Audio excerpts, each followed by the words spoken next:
I had a couple spare minutes this evening. I thought I'd do some testing on the lighting here. I put everything back into the fuse panel, at least everything I thought was in the right spot. I put the headlight wire back on and I still don't have any headlights. Whatever, I was just trying to get this thing running. So it's running. So now the question is, why do we not have lights? So I'm gonna use this product here. It's an Innova 5420. It's a powered circuit tester. It's a pretty slick tool. I'll show you how it works. See if we can get these lights working.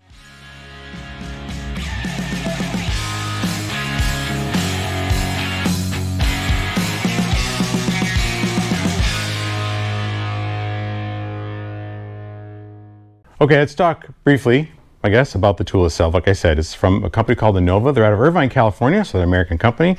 The product is made in Taiwan, so it's not an American-made company, but it is American headquartered and all. They do all of their testing and lab work and all that here in the States, and so I appreciate that. Powered circuit tester, so that means it can output through this probe 12 volts. Actually, it can do 2 or 3 volts, 5 volts, 12 volts, or 24.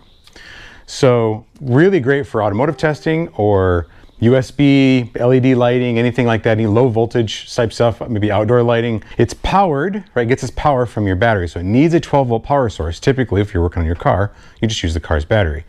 If you don't, like if your car doesn't have a battery or is dead or whatever, you have to find another 12 volt source, an external battery or something like that, or if you're not working on a car. So it has this 12 volt plug that typically would just plug in. You could plug it into the cigarette lighter or whatever adapter in your car itself, or it comes with this long cord, and then that has alligator clips, there we go, on the other end, and those alligator clips connect to the terminals on your battery. And you know it's powered because you got lights, you got an LED display on it. It does swivel, so you can get sort of a pistol grip connection, like a 45-degree angle, which is probably most of the time the most handy way to use this. So you can probe downward, but you can still see what you're working on at the same time. Or you can swivel it back up and get a straight connection. So what this will do is this has an option here. If I press this button of voltage, it'll output 12 volts. That's pretty slick, but it's also a circuit tester to see if you have 12 volts. So if you plug this in onto a circuit, it'll tell you if there's voltage there. So twofold, if there's no voltage, you can output 12 volts and see if something's working and it just doesn't have any power, or you can test whether the circuit has 12 volts. So what I'm gonna do is, I've already done some testing on this and done some wire tracing, so I know the wires that come from the headlights, or at least from the wiring bundle that's up at the headlights. There's 2 wires that come back from there. There's a yellow one and a red one that come right into the car. Some of the other wires go to the other headlights, and some of them are just cut off, so they're just off in space. I think that's the turn signal, because there's the turn signal wire up front. The little tiny bulb that's in the grill has a very, very small pigtail of wire coming off it that's not connected to anything. And there's another wire that comes out of that wiring bundle that's the same color, and it's also not connected to anything. Something tells me they probably got snipped. We'll figure it out here in a second. So for now, we're gonna come inside here and I'll show you where I've got from wiring. This is the yellow wire, not this yellow wire, this yellow wire. Comes in from the engine bay, from the lights. It's not connected to anything, never was, at least since I've been here. I don't know what that's for. This red wire also comes from the engine bay and comes down to the high beam switch. This then comes up to the dash switch for the lights. I actually kind of hoped it would be like lights in the eyes here, but sadly, no, they're just painted. If I do that, I pull the switch, so lights should be on, but we have no lights. I come back down here and hook on to, let's rotate this so you can see it. See, that's why you want to do this with that pistol grip. There's 12 volts. See? So that's the incoming power. So I have 12 volts all the way to that switch. But here I have a grounded circuit. That's what that's telling me, but I don't have any volts. So in theory, this is switchable. So this has power here to the switch. So obviously there's high beams, low beams, and that's a high beam switch. If you look here, we have no lights. If we hit that switch, a couple things happen. One, I never noticed it before because I'm always looking from above. There's a little red light there. I'm always looking from this angle and this trim piece blocks it, but also we have lights. So the issue was, it appears only the high beams are working, or at least what's wired to the high beams. Now there's a high beam, low beam. These old lights are so dim, it's kind of hard to tell. So my guess is this is either turn signal or it's low beam, because I can't, it's in a bundle of wire that's taped up and I didn't untape it to see what was what. So now if I turn this back off, let's say I don't know that, I can hook this here. I have 0 volts. Okay, no lights.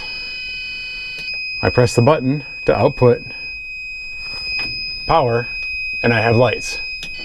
So that's the way you can test that circuit. Is the circuit live, or is it just not, is it not getting power, or is it broken somewhere? So the lights work, the wiring to the lights worked. I knew that. And so that just told me that that switch is either bad or it needs to be switched, which in this case is the latter. Why don't I have low beams? I don't know. I'm gonna hook up to this yellow wire, just kind of see what happens. Okay, yep, I just verified this wire. Where'd it go? This one, this yellow wire that I said didn't know what it was, is the low beam. So the low beam wire, low beam connector is not connected. That's why I don't have any low beams. I only have high beams. They're not that much different. I think it just really adds 2 bulbs instead of 1. So this is probably supposed to come up and connect somewhere behind this switch. So I'll take care of that there another day. Anyway, that's low beam. So just again, use the probe and was able to tell I've got circuit. It's not going to tell me because I don't get a good enough connection on it. There we go. Got to pin it in there. So there's the low beams and the high beams. So we have both. We just don't have them hooked up. So that's easy solution. We'll solve that one. So there's a cutoff ground. This is this crazy wire bundle here. That's the yellow wire with the black wire connected off of it. I don't know why, but now I see why they probably disconnected it, because that looks like a fire hazard. There's this green wire. Here's the red wire that came from the circuit for the headlights. This green wire, I think, is for this turn signal, because I don't know if you can tell here, this is this tiny little wire that's barely visible that runs to the bulb that's up under here. It's one little tiny bulb, and that's a signal indicator. And this green wire and this green wire looks like they've been cut off. You probably can't see this wire down here, but if I hook up to this wire, I have a circuit. If I give it power, now can you see that light down there? Right here, watch over here.